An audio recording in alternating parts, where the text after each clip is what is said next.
This is an ABC News special report.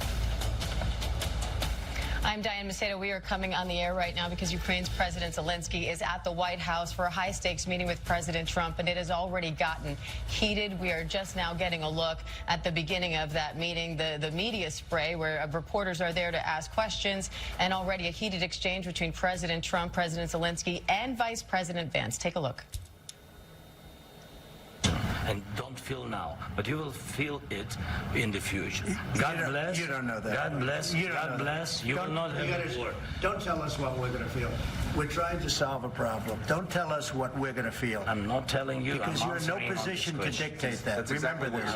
You're in no position to dictate what we're going to feel.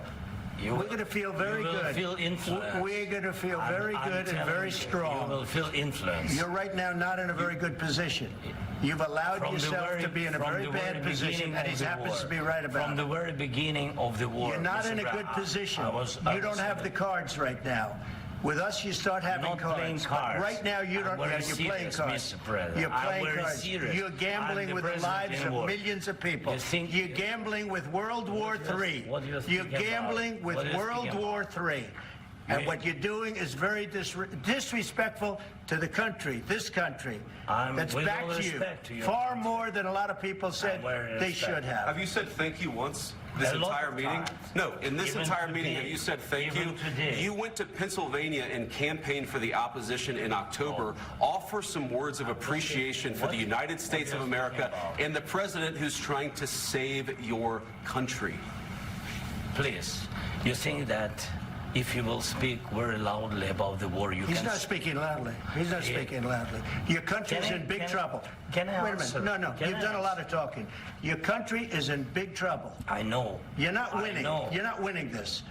You have a damn good chance of coming out okay because of us. Mr. President, we are staying in our country, staying strong from the very beginning of the war. We've been alone, and we are thankful. I said thanks you haven't in been this alone. cabinet. You haven't been alone. In this cabinet. We gave you, through this stupid president, $350 billion. We gave you military equipment, and your men are brave, but they had to use our military. What about if you didn't have our military equipment, this war would have been over in 2 weeks. In 3 days. I heard it from Putin. In 3 days. This is something maybe new. Less. In 2 weeks. Of course, yes. It's going to be a very hard thing to do business like this. Again, I tell you. Say thank you. Except that there are disagreements, and let's go litigate those disagreements rather than trying to fight it out in the American media when you're wrong.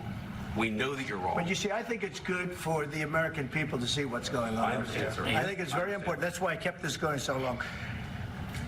You have to be thankful. You don't have the cards. You're buried there. Your people are dying. You're running low on soldiers. Listen, you're running low on soldiers. It would be a damn good thing. And then you tell us, I don't want a ceasefire. I don't want a ceasefire. I want to go, and I wanted this. Look. If you could get a ceasefire right now, I tell you, you take it so the bullets stop flying and your men stop getting killed. Of course, we want to stop the war. But you're saying you don't want a ceasefire. But I said to you, I want a ceasefire. With guarantees. Because you'll get a ceasefire faster than an agreement. Ask our people about ceasefire, what they think. That wasn't with me. That wasn't with me. That was with a guy named Biden, who was not a smart person. That was with Obama. It was your president. Excuse me. That was with Obama, who gave you sheets, and I gave you javelins. Yes. I gave you the javelins to take out all those tanks. Obama gave you sheets. In fact, the statement is Obama gave sheets and Trump gave javelins.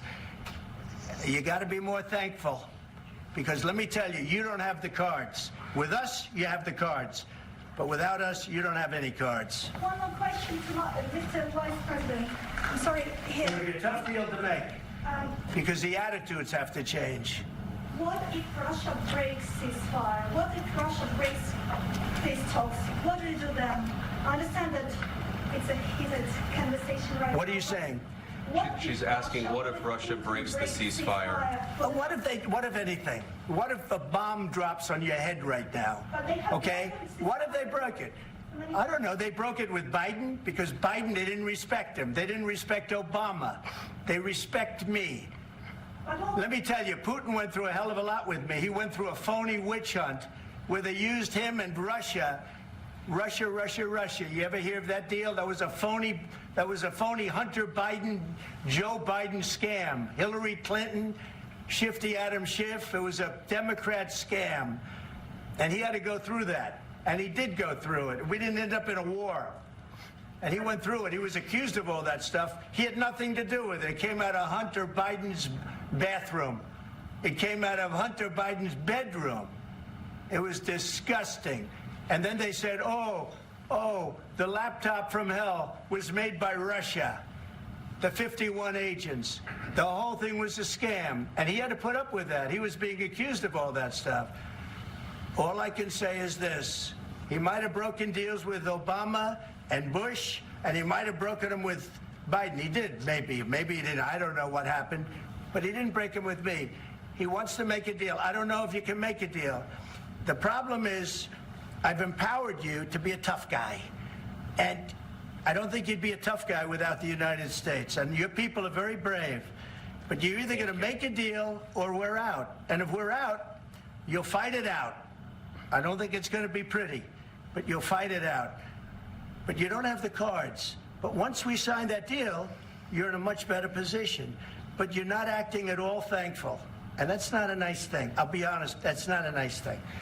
All right, I think we've seen enough. What do you think? Huh? This is going to be great television, I will say that. All right, we'll see what we can do about putting it together.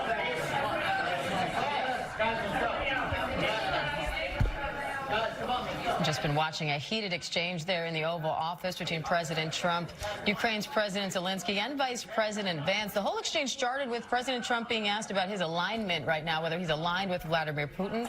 Trump said that he was not aligned with either Zelenskyy nor Putin, that he's aligned with the U.S., that he's aligned with the world, that he's aligned with Europe, and ultimately he's trying to strike a deal. Vice President Vance then spoke, saying that this is all about diplomacy, criticizing the Biden administration and saying diplomacy is what's needed for peace right now. And that prompted President Zelenskyy then to ask Vance about having tried diplomacy with Russia in the past, essentially, and having it fail. And then the exchange that you just saw followed. I want to bring in our chief White House correspondent, Mary Bruce, for more on that. Mary, I don't remember in my many, many years in news ever seeing an exchange like this between foreign leaders, at least not playing out in public. Diane, in my many years of covering the White House, I have never ever seen anything like that. You quite literally have the future of Ukraine hanging in the balance. And yet here you have Ukrainian President Zelenskyy, Donald Trump, and at times Vice President J.D. Vance all shouting at each other, talking over each other, chastising each other. The president saying you are gambling with World War III, saying you don't hold the cards. And I think when you take a step back and remember what led to this moment, Donald Trump over the last several weeks has increasingly been turning away from Ukraine, away from his ally in President Zelenskyy, and towards Russia, towards Russian President Vladimir Putin. It was just days ago that President Trump labeled Zelenskyy a dictator. He has falsely blamed Ukraine for starting this war. That is simply not true. Russia invaded Ukraine 3 years ago, and he has repeatedly criticized Zelenskyy for not giving in to his demands, essentially, for how to end this war. Zelenskyy came here today hoping that he could make progress. They're going to sign and agree to this framework for a deal to share Ukraine's mineral resources. But Zelenskyy is also eager to get some kind of security guarantees from President Trump to make sure that if a ceasefire is agreed to and somehow reached, though that now seems increasingly hard to see, but Zelenskyy is hoping that if they can reach a deal, he wants to make sure that Russia can never invade his country again. This comes after we have seen two other European leaders, the French president, the British prime minister, this week also meeting with President Trump, urging him to keep up his support for Ukraine. And yet here in the Oval Office, you have President Trump chastising him for not being grateful, for not being thankful enough for U.S. support so far, and saying point blank, make a deal or we're out. Diane. And I want to bring in our chief global affairs anchor, Martha Raddatz, as well. Martha, you have interviewed President Zelenskyy. You spent a lot of time in Ukraine and monitoring all the various players here. What do you make of President Trump essentially saying that this is an attitude issue, that Zelenskyy has to change his attitude, and point blank saying, make a deal or we're out? An extraordinary event, and let me echo Mary, I've never, ever seen anything like this or imagined there ever would be anything like this, especially lecturing the president of a country that has been at war for 3 years, lost tens of thousands of people after Russia invaded their country. I imagine this was extremely difficult for President Zelenskyy to sit through and to hear the things that they were saying to him. J.D. Vance saying flat out, after calling it, diplomacy, you're wrong. Having President Trump say to him, Zelenskyy has gotten up every morning and tried to defend his country. Hear him say, you wouldn't be a tough guy if it wasn't for us. It must be extraordinarily difficult for him. He managed to stay calm. We have pool reports from inside the Oval Office saying the Ukrainian ambassador had her head in her hands. This must be difficult domestically for him. The whole world was watching this, especially Ukrainians, and they have a huge question now of what next. Does the U.S. pull out? Do they pull all the money they have given to help defend Ukraine? And if that's the case, then Russia gets the win. And Mary, we have to go back also to the original reason that Zelensky's here, which is to ideally they're expected to sign this mineral deal that will give the U.S. access to some of Ukraine's rare earth minerals as sort of payback for U.S. military aid up until this point. Zelensky's hoping to get more military security guarantees as well in that deal. Where does that stand now? It is a very good question. We had been expecting that shortly here at the White House we would see the two leaders agreeing to at least this framework, the first part of this deal to share Ukraine's mineral resources. President Trump has been casting this as a way for Ukraine to pay back the U.S. for the billions of dollars of aid that it has provided so far for Ukraine's defense, and seeing it as a way to try and further the U.S. interests in Ukraine as this administration sees it. But Zelenskyy seeing it as a chance to come and really, press his desire for those security guarantees to say, look, there isn't going to be any ceasefire deal with Russia if Ukraine doesn't get some kind of assurances here that they are going to be able to ensure that Russia can't invade again.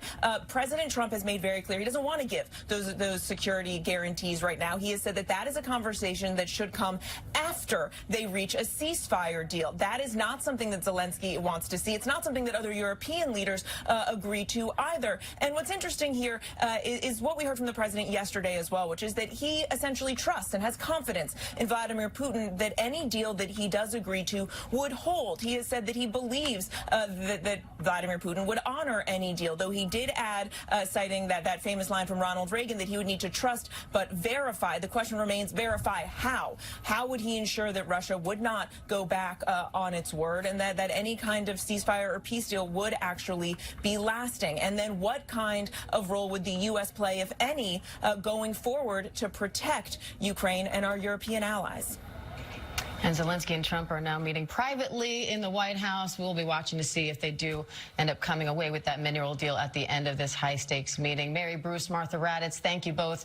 And now we will return to your regular programming. Our coverage continues on ABC News Live, on abcnews.com. And David will have the very latest on World News Tonight. I'm Diane Macedo in New York. Have a great rest of the day. This has been a special report from ABC News.